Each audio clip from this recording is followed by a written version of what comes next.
Let's talk about Sam Darnold and the Minnesota Vikings. Right now, this team is undefeated, and they're on a bye week right now.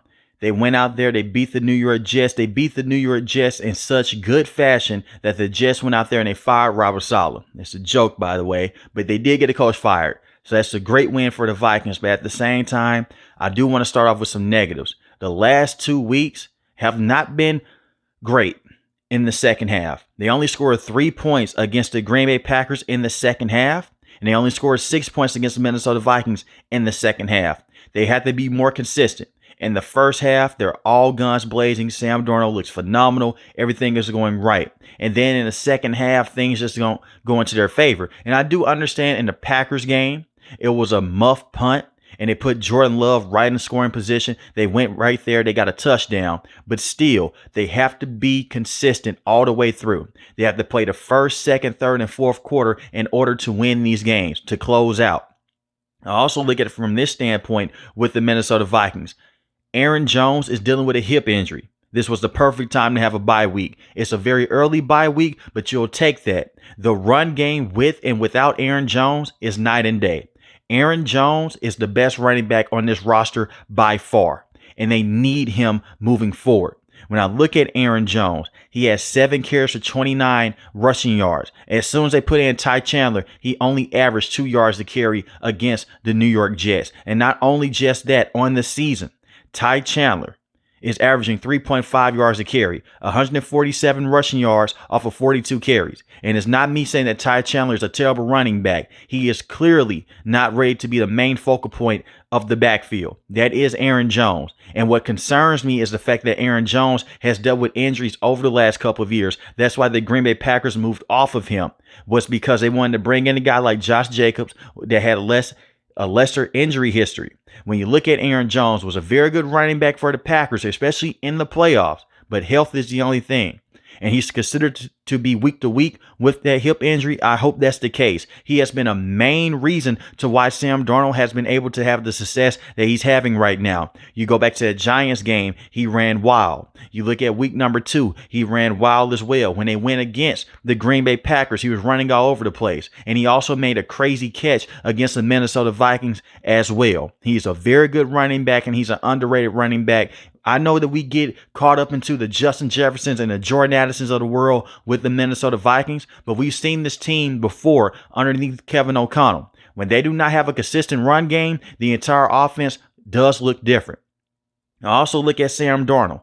He's having a redemption arc right now with the Minnesota Vikings. He's following the same path as a Baker Mayfield and a Geno Smith, but he has to do this for the rest of the season. This was a perfect situation for Sam Darnold, but the interceptions, you have to cut back on them. We've seen Sam Darnold go out there and go back into gunslinger mode. He's trying to play superhero. You don't have to do that with the Minnesota Vikings because you have Justin Jefferson and Jordan Addison. And by the way, I want to give him his credit. He had a great game against the Houston Texans. He looked phenomenal against the San Francisco 49ers. And he did that without Jordan Addison.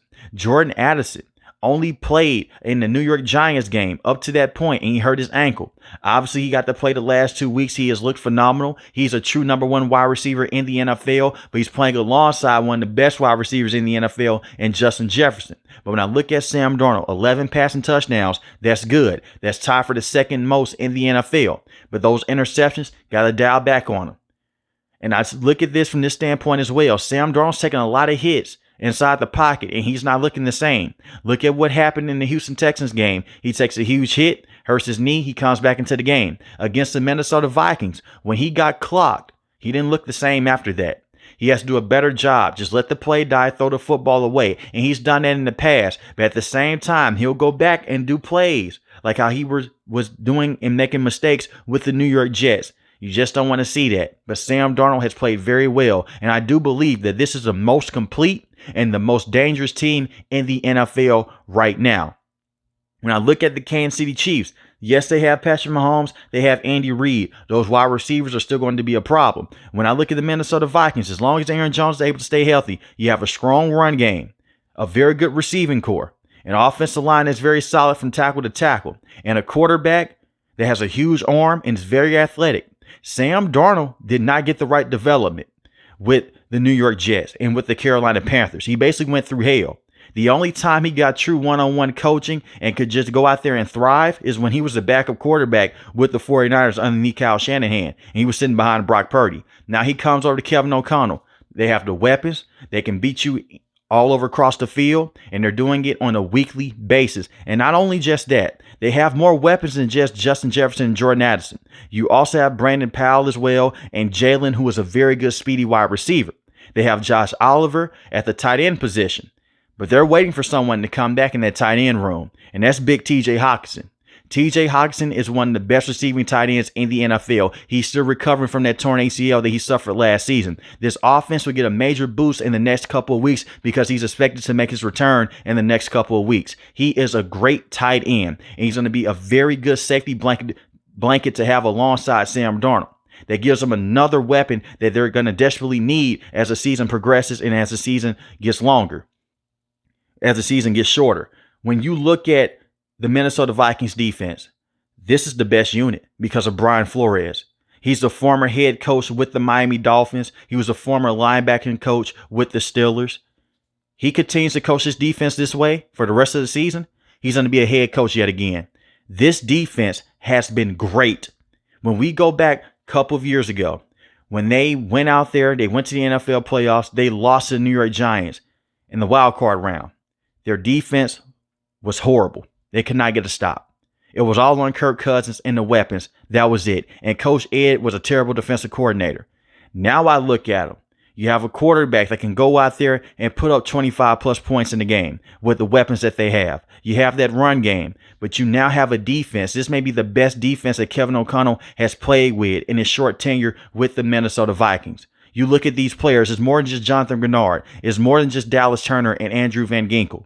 It's a man by the name of Pat Jones II. He leads his team in sacks. He has been phenomenal. 5 sacks on the season, 1 forced fumble.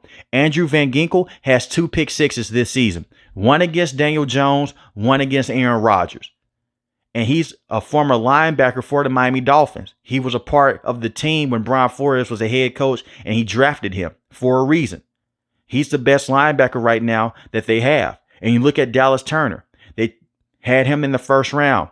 And you also have another quarterback on this roster. Right now, he's going to miss this entire season. He's dealing with a torn meniscus.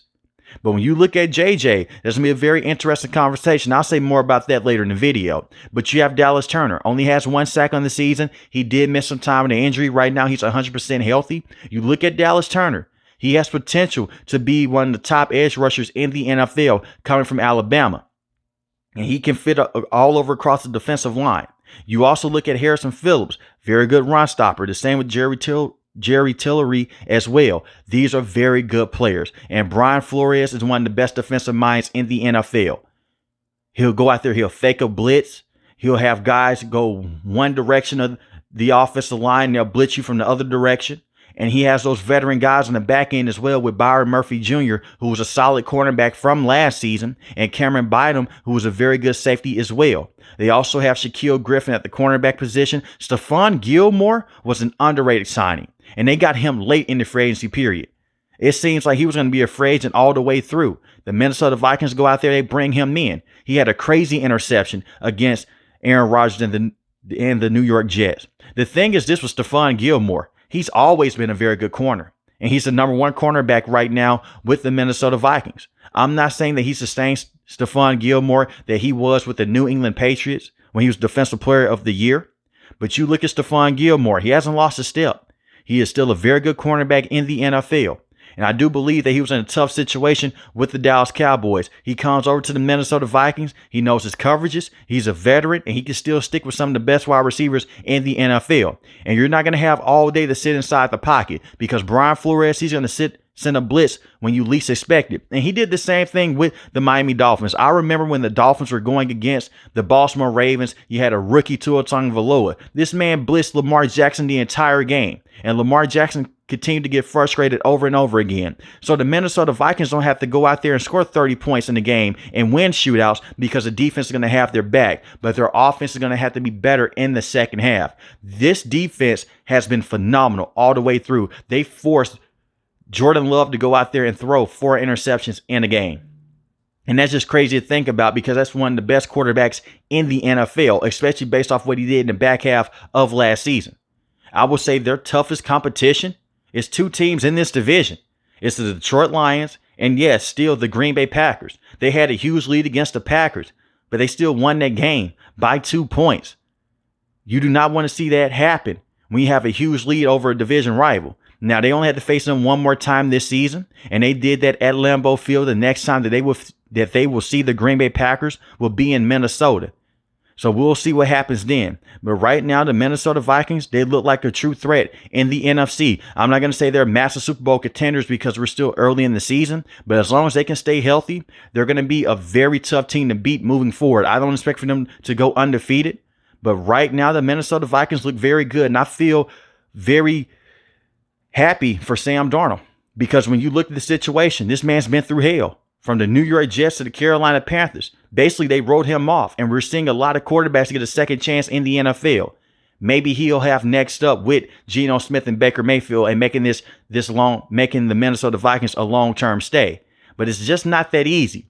Because they did select the quarterback in the first round with J.J. McCarthy, who is coming over from Michigan. I do believe that J.J. can be a very good quarterback moving forward, but he wasn't ready just yet. He was going to be the second string regardless, whether he was fully healthy or not. A lot of people in the mainstream media try to say, well, Sam Darnold got lucky. No, this was always the plan. Unfortunately, JJ got injured and he hurt his knee. JJ may have to take another 2 years to just sit on the bench and sit behind Sam Darnold. And that'll be even a better situation because now he can basically go out there, fully rehab that knee. If he has to sit another year, good. Look at what the Packers did with Jordan Love. Look at what the Packers did with Aaron Rodgers. Look at what the Chiefs did with Patrick Mahomes. You let the young quarterback sit. You give them some time. He comes in. He's fully comfortable with the playbook. They have those weapons on the outside. You move on from Sam Darnold or you trade him to another team. You get some more draft capital in to build this team up. You can be in a better situation long term. So I do believe if Sam Darnold can continue to play at this level, you keep him around for another year or two. And then you could possibly ship him off, and then you bring in JJ. But regardless, the Minnesota Vikings are in a very good situation for now and for the long term because Justin Jefferson, you look at him, he just got paid a huge deal. You can do that because you don't have Kirk Cousins around anymore. And if you don't want to pay Sam Darnold a lot of money, you have JJ on a rookie deal, and then you get paid Jordan Addison a lot of money as well. And you already went out there and you re-signed TJ Hockenson. So this team, they're in good shape. But let me know in the comment section below, how do you guys feel about the Minnesota Vikings and can they win this division? If you're new to the channel, hit the subscribe button. If you like the video, hit the like button. Most importantly, I want each and every last one of you guys stay safe, stay positive. Thanks for the video, guys. God bless. Peace.